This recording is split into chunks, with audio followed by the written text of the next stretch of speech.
সোনাকান্দা কেল্লা, কদম রসুল দরগা, সোনারগাঁও জাদুঘর, পানাম নগরী সহ ঐতিহাসিক ও দৃষ্টিনন্দন এ স্থাপনাগুলোতে একসময় পর্যটকদের ভিড় থাকলেও রাস্তার বেহাল দশার কারণে এখন পর্যটক শূন্য। শীতলক্ষ্যার পূর্ব পারে নবীগঞ্জ বাসস্ট্যান্ড থেকে উত্তরে মোগরাপাড়া, কাইকারটেক, নবীগঞ্জ ও মদনপুর প্রায় ৮ কিলোমিটার আঞ্চলিক মহাসড়কটি খানাখন্দে ভরা। অন্যদিকে দক্ষিণে হাজির মোড় থেকে শাবদি বাজার পর্যন্ত প্রায় ৩.৫ কিলোমিটার রাস্তাটিরও একই চিত্র। অনুসন্ধানে জানা গেছে, বিগত ৩-৪ বছর থেকে টেন্ডার প্রক্রিয়ায় গাফিলতির কারণে আটকে আছে সংস্কার কাজ। আমি ডিসি আমাদের জেলা প্রশাসক মহোদয় বরাবর একটা প্রেয়ার দেই এবং ওনার কাছে ২-৩ বারও যাওয়া হয়েছে ব্যাপারে। উনি আশ্বস্ত করছে এবং উনি বলছে উনি চায় নারায়ণগঞ্জের উন্নয়ন হোক। প্রতিদিন মিনিমাম ৮-১০টা করে গাড়ি অ্যাক্সিডেন্ট হয়। এখানে আপনার লাঙ্গলবন্দ সনাতন ধর্মের একটা শীর্ষ তীর্থস্থান, যেখানে প্রতি বছর ১০ লক্ষ লোক আসে, যার মধ্যে ৫ লক্ষ লোক শুধু এই রাস্তা দিয়ে আসে।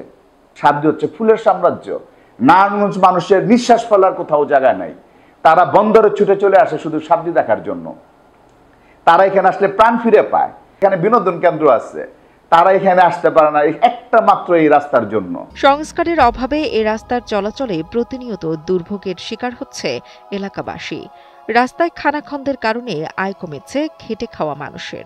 নবীগঞ্জতে কাইকাটের হাজী সাহেবের পর্যন্ত রাস্তা খুবই খারাপ। আমার গাড়িতে অনেক লোক পোল্ট্রি খাই আর হাত পা ভাঙে মেডিকেল লয়ে গেছে। এই রাস্তা অনেকই খারাপ, ঠিক মতন ইনকাম করতে পারি না, রাস্তাও খারাপ, গাড়ি ভাঙ্গা যায়, গাড়ি ২ নম্বর হয়ে গেছে, ভাঙ্গা আসিল নতুন, এখন হয়েছে পুরান। আমরা অনেক কষ্টের মধ্যে আছি, অনেক বিপদ আছি। অতি শীঘ্রই রাস্তাটা আর যেন দরকার। সড়ক ও জনপথ অধিদপ্তরের নির্বাহী প্রকৌশলী জানান, ৮ কোটি টাকা ব্যয়ে ৭.৬ কিলোমিটার রাস্তা নির্মাণের পুনরায় দরপত্র ইতিমধ্যে সম্পন্ন হয়েছে। ২০২৬ সালের প্রথমার্ধে এর সংস্কার কাজ সম্পন্ন হবে। পদ্মা সেতু, মেট্রো রেল এবং এলিভেটেড এক্সপ্রেসওয়ে নির্মাণের গর্বিত অংশীদার বসুন্ধরা সিমেন্ট। আমরা আশা করি সবকিছু ঠিকঠাক থাকলে আগামী ২ মাসের মধ্যে প্রক্রিয়াটি শেষ হবে। এটা বেশি বড় কাজ না, এটা শেষ করতে আমাদের আগামী সবকিছু ঠিকঠাক থাকলে আগামী যে শুকনো যে কনস্ট্রাকশন মৌসুম আসতেছে সেই মৌসুমে আমরা শেষ করতে পারবো। আশা করি জুনের আগে আমরা শেষ করতে পারবো। এলজিইডির নির্বাহী প্রকৌশলী জানান, পুরনো ঠিকাদার কাজ অসমাপ্ত রেখে চলে যাওয়ায় বিলম্বিত হচ্ছে।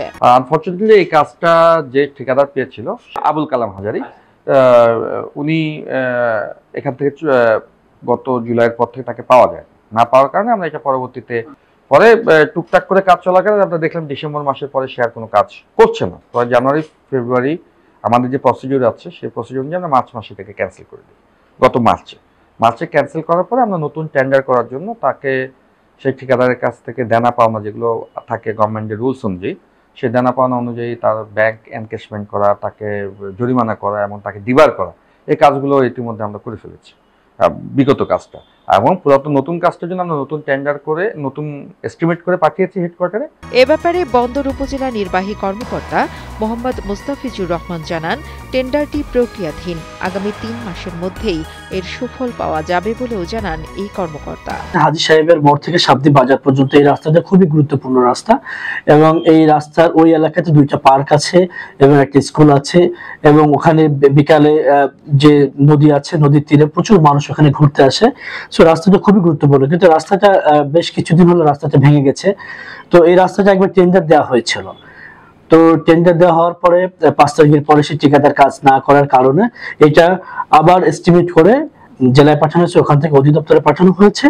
তো অধিদপ্তর থেকে আমাদের রিটেন্ডারের জন্য অনুমোদন অপেক্ষা আমরা পাঠিয়েছি। ওটা রিটেন্ডারের জন্য অনুমোদন পেলেই আমাদের এলজিজির এক্সিএল মহোদয় উনি এটা টেন্ডার আহ্বান করবে। টেন্ডার আহ্বান করলে তারপরে রাস্তাটা দ্রুত সংস্কার হয়ে যাবে। সচেতন মহলের দাবি, এলজিইডি ও রোডস অ্যান্ড হাইওয়ের অধীনে সংস্কার কাজটি করা হলে তা দ্রুত সম্পন্ন হবে, সে সাথে লাঘব হবে জনদুর্ভোগ।